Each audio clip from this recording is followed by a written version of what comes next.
Hi guys, welcome back to the channel. I know so many of you over on TikTok have been blowing up the comments asking for this.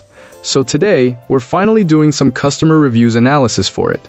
But before we dive into that, be sure to check out this exclusive discount available for it. You'll find it in the description and in the first comment under this video. Now, let's not waste any more time and jump right into the details. So, this generator showed up exactly when they said it would, and the box looked perfect, which really helped my first impression. It's a beast at about 480 pounds on a pallet, and you definitely feel that weight when you're dealing with shipping braces, wheels, and mounting feet. The pallet doubles as a platform, so you don't want to tear it apart too soon. I flipped it to install the wheels, and a friend and I tipped it carefully with blankets to avoid scratching it up. This generator is a serious machine, and I live in a house where it powers everything except the big air conditioner. The rest of the house drinks from it just fine, and I've learned to respect the load calculations.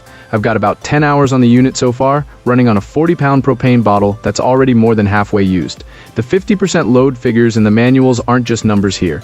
You truly feel the workload, and you'll appreciate a digital gauge that helps you monitor things. Break-in was a thing for me. The unit calls for 6 to 8 hours of break-in at under 50% load and no synthetic oil during that period. I did some light duty for a couple hours, then did an oil change more than once during the process. The oil fill has a bit of a hiding spot behind a panel, so I used the included funnel to top it off. And yes, the oil capacity is listed as about 57.5 ounces, which works out to roughly 1.79 quarts in real terms.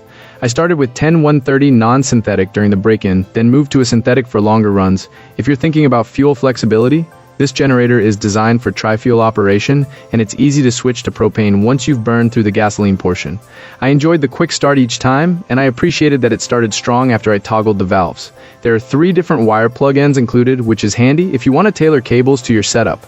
I even built a cord with 2 male ends to feed my 50-amp RV box. Turn off the power at the pole, plug into the RV receptacle, and you're basically powering the house without a switch.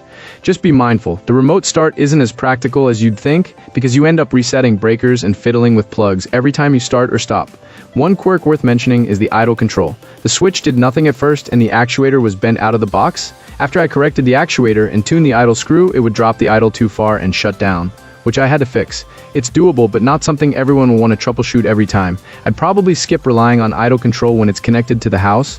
Other notes, you must ground it with a grounding rod unless you're hooking it to a grounded structure. If you run at higher altitudes, there are lean conditions and dealer adjustments required. And yes, rain or snow isn't a good idea for operation.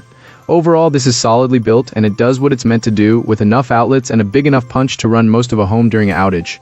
It's heavy, it isn't always plug and play, but it's dependable. If you're patient with the setup and you're mindful of the quirks, you'll likely be happy with this generator.